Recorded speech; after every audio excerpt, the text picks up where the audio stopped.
3 chercheurs ont demandé à des juges d'expérience d'estimer combien de mois de prison ils infligeraient à une femme arrêtée pour vol à l'étalage.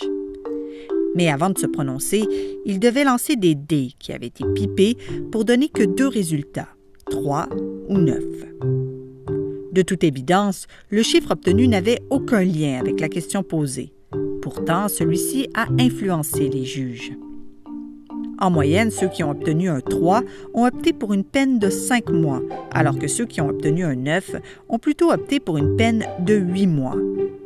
Les juges ont été victimes de l'influence sournoise de l'effet d'ancrage. Le chiffre obtenu est devenu un point d'ancrage à partir duquel les juges ont automatiquement et inconsciemment basé leur réponse. L'effet d'ancrage a été démontré nombre de fois.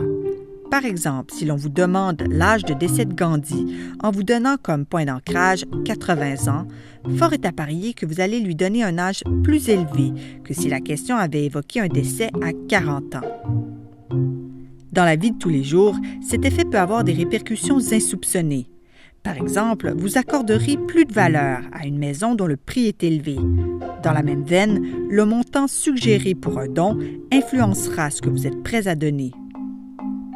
Aussi incroyable que cela paraisse, porter attention au point d'ancrage qui nous est présenté ne permet pas d'échapper à cet effet. Comment s'en prémunir alors? Une méthode qui a fait ses preuves, par exemple lors de la négociation d'un prix de vente, est de concentrer toute son attention sur les arguments contraires au point d'ancrage présenté.